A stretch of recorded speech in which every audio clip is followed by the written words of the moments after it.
All right, here's the steps to unclog your holding tank if you have a pyramid plug using unique ClearIt. Step 1, close your black tank valve.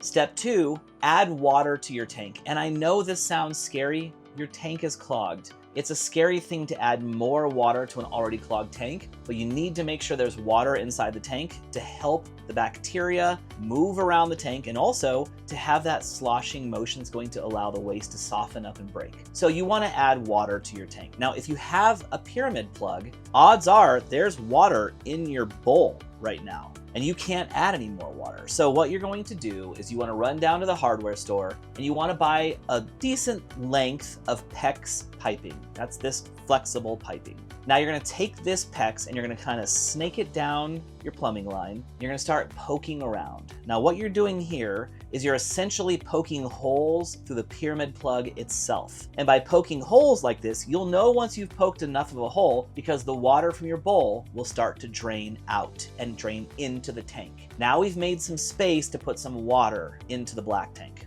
So the next step is let's go ahead and add some water to the black tank. Now you're going to take your bottle of ClearIt, you're going to shake it really well. You want to make sure all that bacteria that's at the bottom gets mixed up nicely. Now you're going to pour the whole bottle of ClearIt down your toilet into the tank. Now you wait 12 to 48 hours. Honestly, the longer the better. So if you can, let this thing run as long as you can. Days, weeks, there's no amount of time that's going to cause any damage. The longer you go, the better. But I would say at minimum 12 to 48 hours. Now that you've waited several days, let's go ahead and open our black tank valve. You should see the waste dump out. Hopefully it comes out clean and clear, and that means you've gotten rid of your pyramid plug. Now we want to go ahead and rinse the tank to make sure that there's nothing left behind. So you're going to go ahead and go outside and close your black tank valve. Then you're going to head back into the RV, and now we're going to go ahead and fill the tank to rinse the tank. So to fill it, you're going to hold down your foot pedal, and you want to let this run until you start to see the water backing up into the bowl. Once you see it backing up into the bowl, you know your tank is full. Let's head back outside, and now we're going to open the black tank valve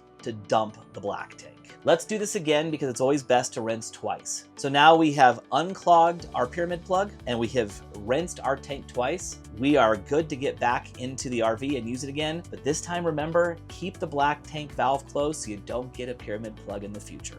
All right, now we're gonna walk through the steps on how to take care of a compacted tank. So with this one, again, as I've mentioned several times, we wanna make sure we have water in the tank. And I know it's scary if you're putting water in a tank that's already full. You might be sitting there thinking to yourself, it's already clogged. Why would I add more water? Here's the reality. We need to make sure there's water in the tank so that when you add ClearIt, A, it has enough water to move around and kind of put the bacteria in different areas so they can chew through the waste. But B, we need to hydrate the bacteria. And if it's too dry inside there, they can't do their job. Step 1, close your black tank valve. Step 2, so we're gonna add water to the tank. So we're gonna hold down our foot pedal and put several gallons of water into the black tank.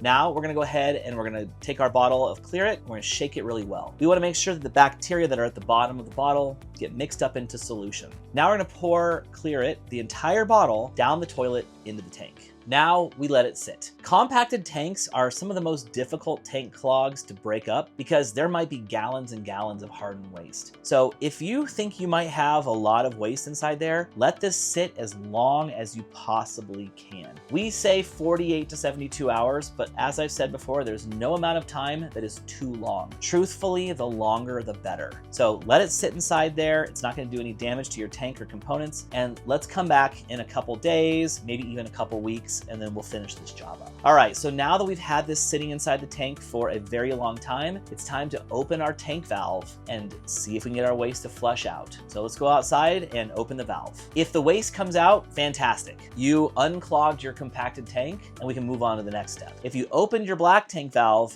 and nothing came out, it means it's not done unclogging. There's still a lot of waste in there. So give it another 48 to 72 hours. Go longer. Just come back in a few days and we'll see where we're at. So now we've given it a few more days and we're gonna open our valve. In most cases, this second time, when we open the valve, we'll find that the waste flows out. Now that the waste is flowing out, that means your tank is unclogged. But there's still probably some waste left behind on the ledges and the corners. So we wanna rinse this tank well and we wanna rinse it twice. So let's go ahead and do that process. To rinse your tank, here's how we recommend you do it. First step, close your black tank. Now, head back into the RV and hold down your foot pedal until you start to see the water backing up into the toilet. Now you know your tank is completely full. So let's head back outside where we're going to dump the tank. That was the first time. We're gonna do it again. Now that we've rinsed the tank thoroughly twice, we are in good shape. Your tank has been reset and you're ready to go. Just make sure next time you put your RV in storage, don't leave waste inside of it. Here's what ends up happening. A lot of time valves will get loose and the liquid will start to drain out. So if you store a tank full of waste, the liquid drains out or evaporates over time and it leaves the waste inside the tank to dry. Make sure your tank is either completely dumped and rinsed before you put it in storage, or store your RV with Unique ClearIt in the tank to keep all of that waste softened and cleaned while your RV is in storage. All right, now we're gonna go ahead and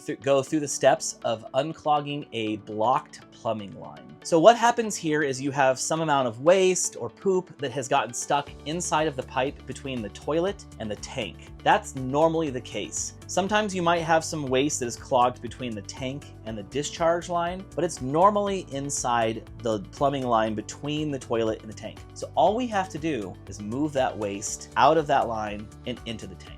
This one's pretty simple. All you have to do is hold down your foot pedal until you start to see water backing up into the toilet. It's possible you already have water backed up into your toilet, which is how you know your line is clogged. But if it isn't, let's get some water there, and here's why. We want to add the ClearIt to the tank, and we want to make sure it stays in liquid between that clog and the toilet. So let's go ahead and fill that up. Now we're going to go ahead and take ClearIt, and we're going to shake that bottle really well. We want to shake it well because we want the bacteria that may have settled to the bottom to mix up into solution. Now, pour the entire bottle down your toilet. Now we're gonna give it some time. Let's give it 12 to 24 hours. Unlike a pyramid plug or a compacted tank, you don't have to wait quite so long when it comes to a blocked line. So we'll come back in, let's say 24 hours. But keep in mind, you can let it sit inside there as long as you want. It won't damage anything. Now that it's been 12 to 24 hours, one of the things that we like to recommend is taking a plunger and plunging the toilet a little bit. Now, there's a lot of people who think a plunger is somehow going to damage an RV toilet. It just isn't. No damage is gonna happen here. And by plunging, we're gonna help push whatever paper might be stuck in that pipe still into the tank. So let's go ahead and plunge a couple times. If your toilet's already totally empty, you might not need to do this because the clog has already released itself, but let's still go ahead and do it. Now that we've plunged it, let's go ahead and run the water to confirm that we have cleared the line. I'm gonna hold my foot pedal down here and let the water run. Now that I'm running the water, you can see it's flowing into the tank and not backing up. That means that we've removed the blockage from that pipe and we are back to normal. These lines tend to back up with paper and poop because you're not flushing with enough water. So what I would highly recommend is before you take a number 2, make sure you add plenty of water to the bowl. And when you flush it, hold that foot pedal down for 10 seconds. By doing so,